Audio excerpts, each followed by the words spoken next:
dan melaksanakan tugas di dalam pembelajaran ini. Kepada para siswa, puji syukur kita panjatkan pada Tuhan Yang Maha Esa bahwa kita telah diberi napas kehidupan, diberi semangat kebersamaan dalam perjumpaan pembelajaran ini, ya.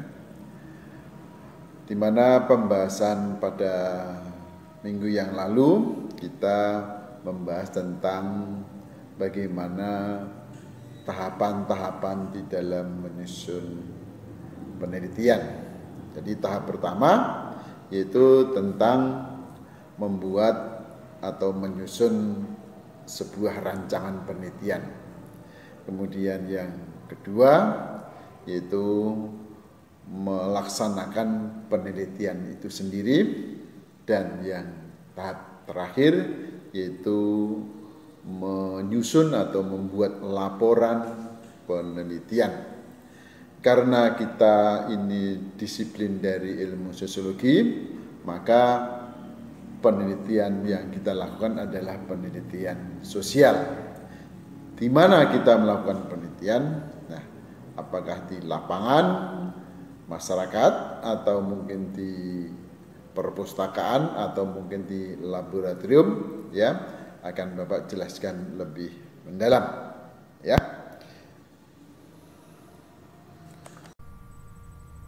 Kepada para siswa, jadi yang seperti Bapak katakan tadi, kita melanjutkan materi terakhir pada pertemuan minggu yang lalu, ya, yaitu tahapan-tahapan yang sudah Bapak sampaikan tadi.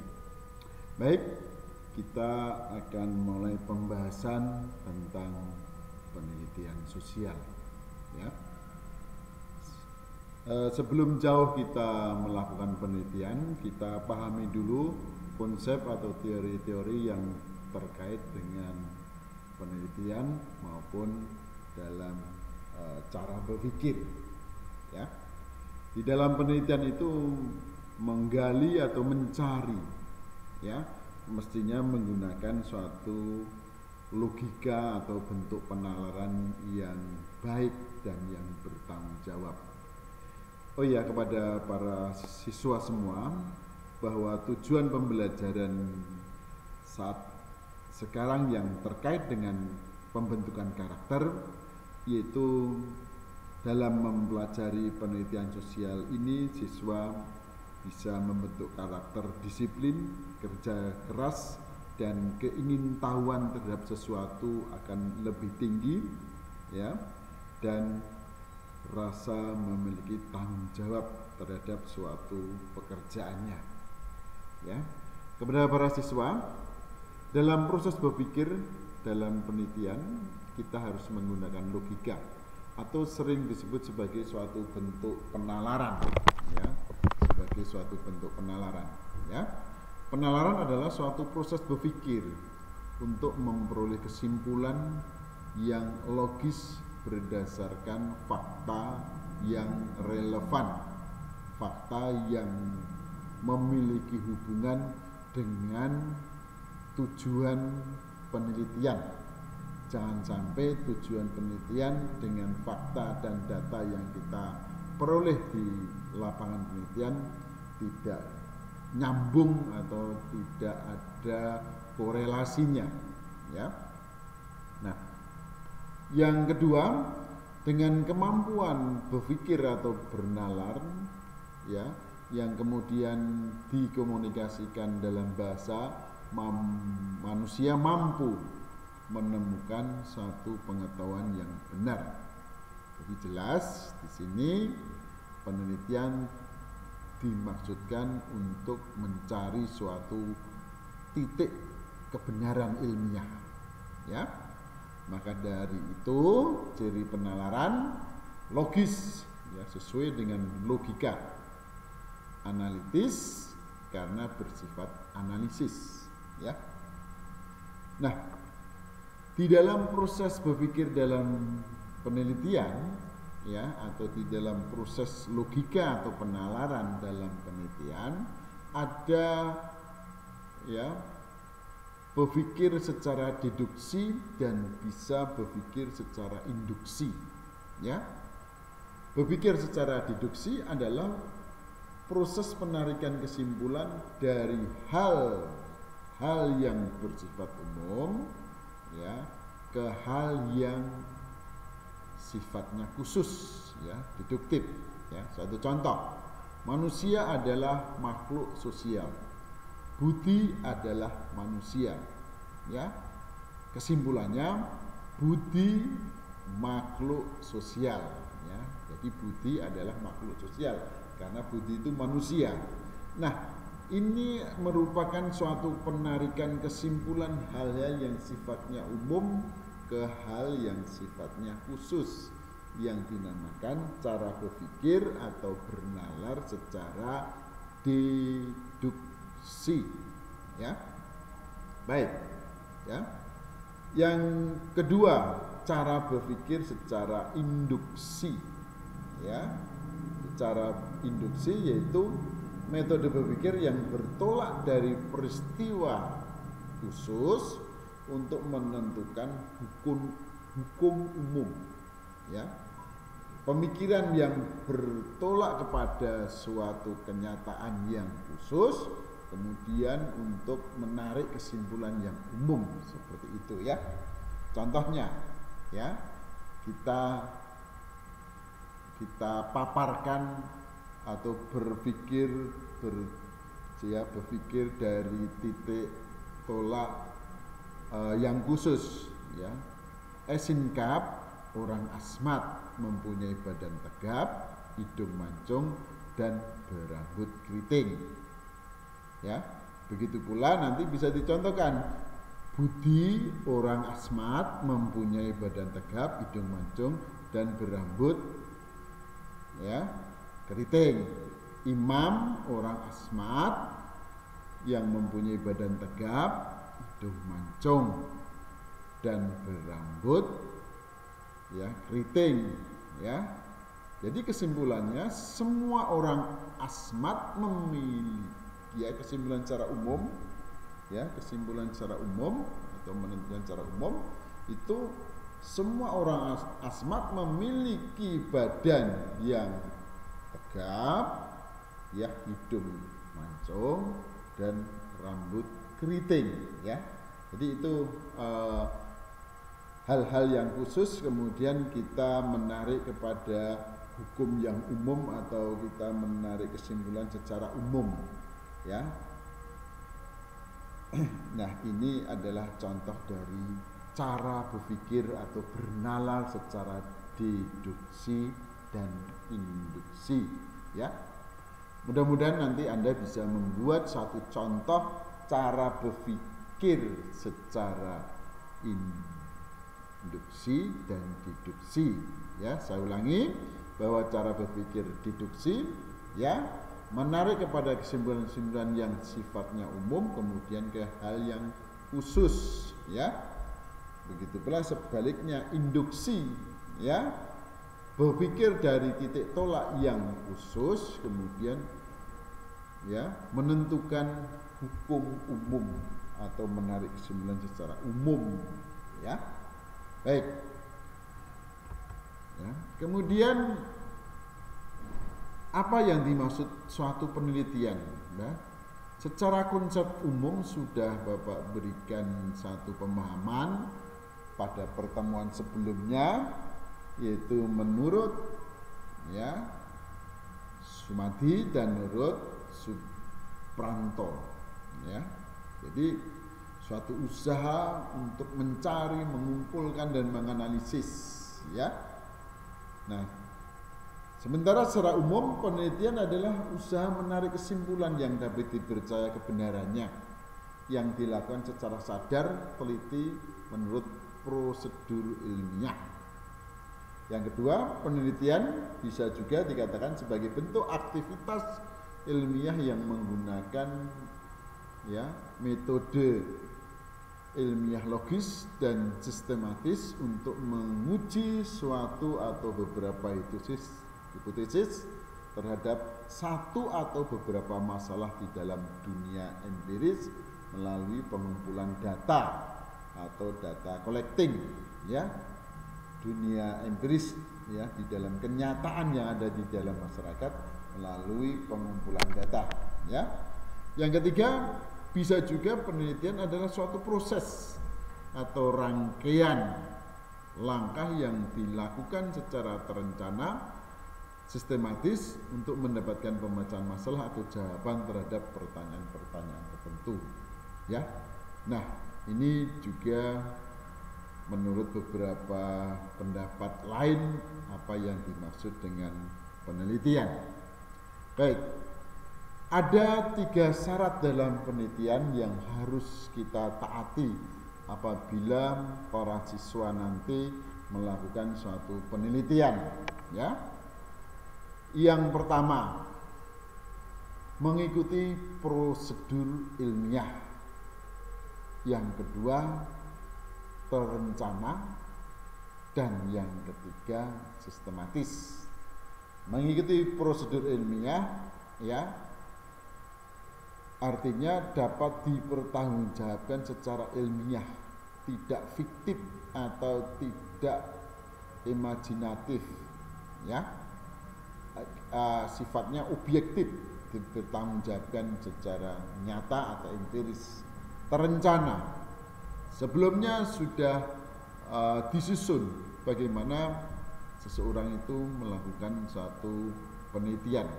Jadi terencana memerlukan suatu proses bagaimana seseorang mengikuti apa yang akan dilakukan. Sementara sistematis, ya, bagaimana peneliti mengikuti langkah-langkah yang sesuai dengan aturan di dalam suatu penelitian, ya. Nah, itulah 3 syarat di dalam penelitian, harus mengikuti prosedur ilmiah, yang kedua adalah terencana, dan yang ketiga adalah sistematis, ya. Berikutnya adalah sikap seorang peneliti, ya. Peneliti harus bersifat, ya, bersikap objektif, ya. Artinya kebenaran dapat diterima oleh semua orang, bukan sekelompok atau orang tertentu, ya, berdasarkan objektivitas, bukan subjektif. Yang ketiga, sikap kompeten, ya, dia melakukan penelitian karena memiliki kemampuan yang berhubungan dengan tujuan yang akan diteliti. Dan yang ketiga, harus bersikap faktual, ya, harus menjunjung tinggi data dan fakta yang sudah ditemukan, yang kemudian melalui proses pengujian atau pengolahan data dan fakta, ya. Baik, kepada para siswa semua, ya, di dalam penelitian kita memiliki beberapa jenis penelitian, ya. Secara garis besar, langkah-langkah penelitian dibagi menjadi 3 langkah, ya, yang sudah Bapak sampaikan tadi, yang dimaksud dalam tahapan. Tahap membuat suatu, ya, menyusun rancangan penelitian. Yang kedua, tahap bagaimana seseorang untuk melaksanakan penelitian. Dan yang tahap terakhir adalah tahap pembuatan laporan atau penyusunan laporan penelitian, ya. Nah, sebelum Anda nanti membuat rancangan penelitian, ya, ada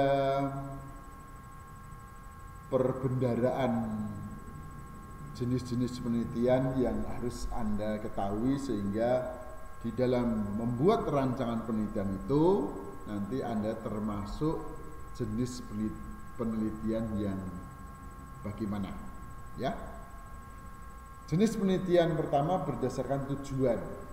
Ada penelitian murni atau penelitian dasar, dan yang kedua adalah penelitian terapan, ya. Penelitian murni atau penelitian dasar tujuannya untuk meningkatkan mutu atau kualitas ilmu itu sendiri. Sedangkan tujuan penelitian terapan bertujuan untuk ya memecahkan masalah-masalah yang bisa diterapkan atau bisa diaplikasikan dalam kehidupan masyarakat. Ya. Jenis yang kedua penelitian ya berdasarkan metodenya, bisa metode historis ya, mempelajari peristiwa-peristiwa pada masa lampau ya, atau peristiwa-peristiwa sebelumnya. Kemudian yang kedua metode eksperimen yang biasanya atau sering kita jumpai di sebuah laboratorium ya. Yang ketiga adalah melalui metode pengamatan atau observasi ya. Kemudian jenis penelitian yang ketiga berdasarkan pemberian informasi ya. Jenis penelitian eksploratif ya, yaitu penelitian untuk mengembangkan data-data yang diteliti atau masalah-masalah yang diteliti supaya bisa menemukan suatu solusi di dalam permasalahan itu. Kemudian yang kedua deskriptif, yaitu jenis penelitian dengan memberikan penjelasan-penjelasan secara detail dari permasalahan yang ada ya. Dan eksplanasi, yaitu suatu jenis penelitian untuk mencari kausalitas atau hubungan sebab akibat dari suatu permasalahan-permasalahan yang ada di suatu masyarakat ya. Kemudian jenis penelitian yang berikutnya berdasarkan data yang dikumpulkan ya. Data yang dikumpulkan bisa memiliki data kualitatif ya dan data kuantitatif. Data yang berbentuk narasi atau deskripsi, penjelasan-penjelasan yang kita peroleh dari objek yang kita teliti ya, variabel-variabel yang ada di dalam penelitian ya, yang tidak bisa diangkakan ya, ini biasanya data yang kita kumpulkan data kualitatif. Sementara data kuantitatif, data yang bisa dinyatakan dalam bentuk angka, terukur atau bisa terindeks ya, melalui ukuran-ukuran yang ditentukan berdasarkan data yang dijumpai di lapangan penelitian. Kemudian yang terakhir yaitu berdasarkan tempat pelaksanaan penelitian. Jadi penelitian itu bisa dilaksanakan di laboratorium ya, yaitu di dalam suatu ruangan untuk melakukan suatu pengujian terhadap benda atau terhadap suatu objek yang diteliti. Kemudian yang kedua field ya, riset, yaitu penelitian lapangan, terjun di dalam kehidupan masyarakat secara empiris ya, yang dijumpai di dalam objek yang kita teliti ya. Kemudian tempat penelitian yang ketiga yaitu tempat penelitian yang ada di library atau di perpustakaan. Data yang kita gunakan adalah biasanya data sekunder yang berbentuk tulisan-tulisan ilmiah, entah brosur atau mungkin artikel atau mungkin majalah atau mungkin bisa karya ilmiah mahasiswa untuk memperoleh gelar sarjana atau gelar magister ataupun gelar doktor, disertasi ya, tesis dan skripsi, itu sebagai satu bentuk karya ilmiah untuk memperoleh gelar S1, S2 dan S3 itu berdasarkan tempat penelitian di perpustakaan ya. Baik, kepada para siswa semua, Ya, sementara begini ya, sampai di sini dulu yang Bapak berikan ya. Untuk itu Bapak memberikan penugasan kepada Anda semua ya.